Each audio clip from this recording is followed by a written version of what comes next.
उनको जो उनके घर वालों को जो हुकूक नहीं मिलेगा तब तक भी हमारी कार्रवाई ज़रूर हमें गवर्नमेंट के खिलाफ करते रहेंगे। हम हुकूक के लिए हमें आवाज़ उठाते रहेंगे। सर मेरा एक ड्यूटी करने का रहती है, कोरोना वायरस का जो भी डेथ होता बिकॉज ऑफ पॉजिटिव बोल कर उनको क्या है गवर्नमेंट से 30 लाख से ऑलरेडी दे लेकर आ रहे हैं। तो हम वो 30 लाख जो कोरोना वायरस को देते हैं उसको 20 लाख ऐड करके आपकी बेजिम्मेदारी से ही ये इंसिडेंट हुआ, इसलिए ये जो हादसे में गुजरे हैं उनके फैमिली वालों को 50 लाख देना ही है। और 50 लाख की क्या भी बड़ी रकम नहीं है। आज का जो महंगाई का जो ज़माना है, ये ज़माने में क्या भी 50 लाख बड़ी चीज़ नहीं है। आपके पास पैसा नहीं है बोले तो आप दूसरी तरफ से पैसा कलेक्शन करना है। डीसी का जितना भी प्राइवेट प्रॉपर्टी आप सीज करो, सुरेश कुमार डिस्ट्रिक्ट मिनिस्टर का जो भी प्रॉपर्टी आप सीज करो, ये तमाम सीज करके उसका जो रकम आता है वो रकम आपको इधर शेयर करना है। जो भी इंसिडेंट में मारे गए लोग हैं उनको देना है, बस सिंपल सा काम है, क्या भी बड़ी बात नहीं है। लेकिन इच्छा शक्ति होना है, सरकार को इच्छा शक्ति होना है। ये लोगों के बारे में फिक्र रहे तो जरूर ये काम हो जाएगा। और साथ में जो भी कल्प्रिट्स है इंक्लूडिंग डीसी चामराजनगर डीसी, उनके ऊपर एक्शन होना है। आपको सुन के बड़ी हैरानी होगी, हमारा प्रोटेस्ट हमारा डिमांड के बाद डीसी को रात में ट्रांसफर किया गया। बहुत सारे मीडिया में आया चामराजनगर डीसी वर्गावणी बोलकर, चामराजनगर डीसी ट्रांसफर बोलकर आया। सुबह में हम देखते हैं तो फिर एक न्यूज़ नया आता है चामराजनगर डीसी वापस आ गया बोलते हैं।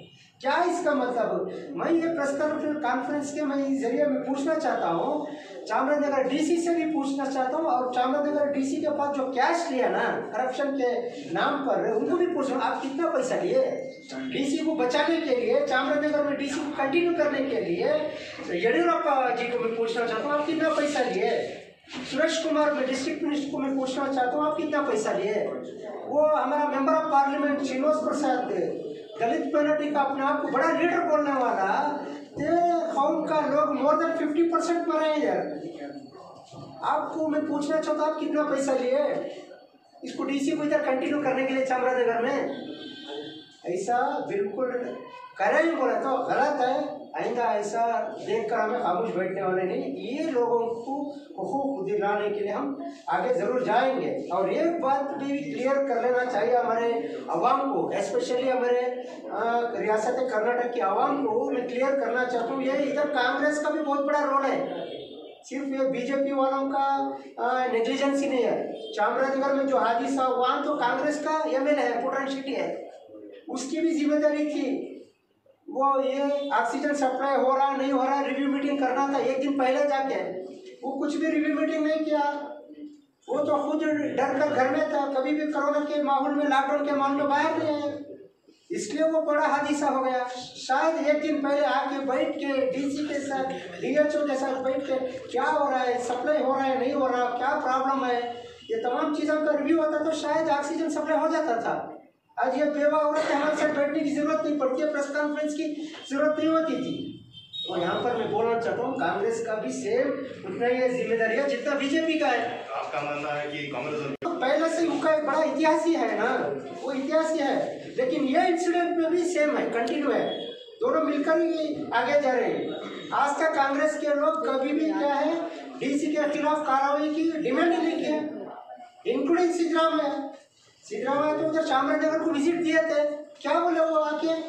वो बोले सिर्फ 20 या 25 लाख रुपए डिमांड करें और सुरेश कुमार डिस्ट्रिक्ट मिनिस्टर का रेसिग्नेशन पूछे। कहीं भी डीसी के खिलाफ एक्शन की बात नहीं।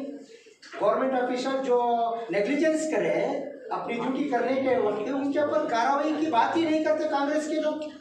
इसका मतलब क्या? ये ऑफिसर्स के साथ ही इनका थोड़ा एडजस्टमेंट है। इनका बहुत बड़ा कौन सा नंबर 2 बिजनेस चल रहा है, वो बिजनेस नंबर 2 का बिजनेस का सेफगार्ड करने वाले ये डीसी लोग है ना। इसलिए कांग्रेस के कोई भी लोग डीसी के भी खिलाफ नहीं बात करते, डीएचओ के भी खिलाफ नहीं करते, टोटली गवर्नमेंट ऑफिसर के खिलाफ बात करने के लिए इनके पास हिम्मत ही नहीं है। बात करें तो सिर्फ हम सोशल डेमोक्रेटिक ऑफ इंडिया के हम लोग बात कर रहे हैं, हमारा तो कोई सेकेंड हैंड बिजनेस भी नहीं। क्या मेरे आप डिस्ट्रिक्ट हेडक्वार्टर में ये प्रोटेस्ट बैठना था जब तक डीसी के खिलाफ, डीएचओ के खिलाफ, गवर्नमेंट ऑफिसर के खिलाफ जो भी कल्प्रिट्स हैं उनके खिलाफ एक्शन नहीं होता। मैं उठने वाला नहीं बोलकर कौन करना था प्रोटेस्ट? यह मैंने पुटन शेट्टी करना था, कांग्रेस का, बीजेपी के खिलाफ करना था। लेकिन कहीं भी क्या प्रोटेस्ट नहीं होता। वो अभी उनका बेटा का शादी है, शायद वो शादी में बिजी है, ये बेवा औरतों को कौन देखने वाला? तो ऐसा ये बीजेपी और कांग्रेस दोनों भी मिलकर क्या है आगे जा रहे हैं, उसका नुकसान जो भी है हम लोगों को भर रहे हैं। हम बहुत क्लियर हैं, हम बहुत क्लियर हैं। हम लोग प्रेस कॉन्फ्रेंस प्रोटेस्ट तमाम करने के बाद ये लॉकडाउन का थोड़ा जो भी गाइडलाइन है थोड़ा फ्री होना है। फ्री होने के बाद हम चामराजनगर डिस्ट्रिक्ट हेडक्वार्टर के सामने बैठेंगे अनिर्दिष्टावधि, बोले तो हमारा अनलिमिटेड टाइम, जब तक हमारी डिमांड फुलफिल नहीं होती तब तक हम तमाम ये घर वालों को लेकर उधर बैठेंगे। अगर उधर ऐसा पॉजिटिव हमारा रेस्पॉन्स नहीं मिल रहा, गवर्नमेंट से कुछ नहीं सुन रहा, हमारी सुनवाई नहीं हो रही, हमारा डिमांड फुलफिल नहीं हो रहा, तो ज़रूर हम तमाम लोगों को बुलाकर इधर बेंगलुरु में आएंगे। बेंगलुरु में आकर फ्रीडम पार्क में भी बैठेंगे। अगर उधर भी नहीं हो रहा बोले तो अल्टीमेटली राजभवन है हमारे पास, हम राजभवन चलने के लिए हम तैयार हैं।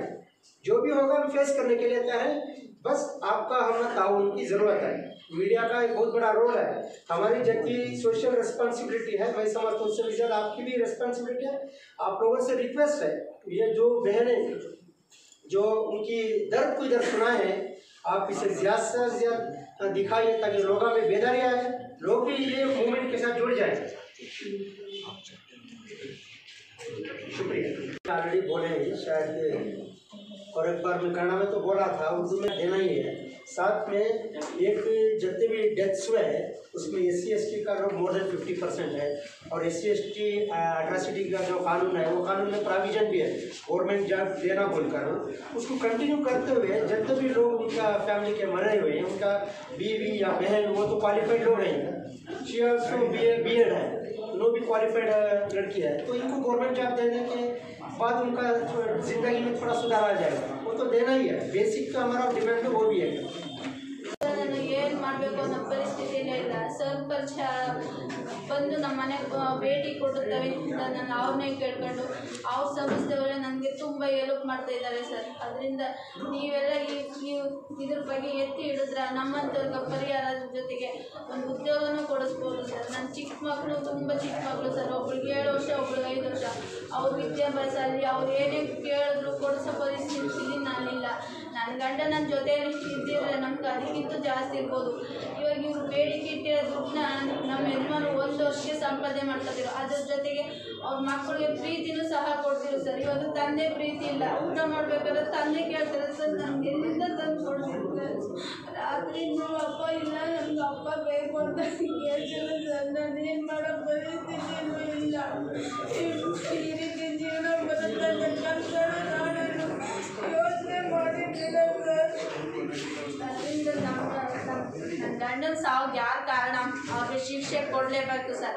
ಜನಸಾಮಾನ್ಯರಿಗೊಂದು ನ್ಯಾಯ, ಅಧಿಕಾರಿಗಳಿಗೊಂದು ನ್ಯಾಯ, ಆ ರೀತಿ ಇರಬಾರ್ದು ಸರ್। ಎಲ್ಲರೂ ಒಂದೇ, ನ್ಯಾಯ ದೇವತೆ ಮುಂದೆ ಎಲ್ಲರೂ ಒಂದೇ, ಅದರಿಂದ ಅವ್ರಿಗೂ ತಕ್ಕ ಶಿಕ್ಷೆನ ಕೊಡಿ ಸರ್। ಇವಾಗ ನನ್ನ ಗಂಡನಂತೂ ಕೊಡೋಕ್ಕಾಗಲ್ಲ, ಅವ್ರಿಗೆ ಶಿಕ್ಷೆನಾದರೂ ಕೊಡಿಸ್ಬೋದು। ಅದರಿಂದ ನೀವೆಲ್ಲ ಸೇರ್ಕೊಂಡು ದಯವಿಟ್ಟು ನಮ್ಗೆ ನ್ಯಾಯ ಕೊಡಿಸಿ ಸರ್। ನಮ್ಮ ಯಜಮಾನ್ರಂತೂ ಬರೋಕ್ಕಾಗಲ್ಲ, ಅವ್ರುಗಳಾದರೂ ಇನ್ನು ಮುಂದೆ ಎಚ್ಚೆತ್ಕೊಂಡು ಏನು ಮಾಡ್ಬೋದು ಜನಸಾಮಾನ್ಯರಿಗೆ ಅದನ್ನು ಮಾಡಲಿ ಅಂತ ನಾನು ಕೇಳಿ ಡೆಮೊಕ್ರೆಟಿಕ್ ಪಾರ್ಟಿ ಆಫ್ ಇಂಡಿಯಾ ವತಿಯಿಂದ ಹಾಗೆ ಚಾಮರಾಜನಗರದ ಎಲ್ಲ ಜನತೆಯ ಪರವಾಗಿ ತುಂಬ ಹೃದಯದ ಧನ್ಯವಾದಗಳನ್ನು ತಿಳಿಸ್ತೀನಿ। ನಮಸ್ಕಾರ। ಇನ್ನು ನೀವು ವಾಯ್ಸ್ ಆಫ್ ಬ್ಯಾಂಗ್ಳೂರ್ ನ್ಯೂಸ್ ಚಾನೆಲ್ಗೆ ಸಬ್ಸ್ಕ್ರೈಬ್ ಆಗದಿದ್ದರೆ ಈ ಕೂಡಲೇ ಸಬ್ಸ್ಕ್ರೈಬ್ ಬಟನ್ ಅನ್ನು ಕ್ಲಿಕ್ ಮಾಡಿ ಹಾಗೂ ದಿನನಿತ್ಯ ಅಪ್ಡೇಟ್ಗಳಿಗಾಗಿ ಬೆಲ್ ಐಕಾನ್ ಅನ್ನು ಪ್ರೆಸ್ ಮಾಡಿ।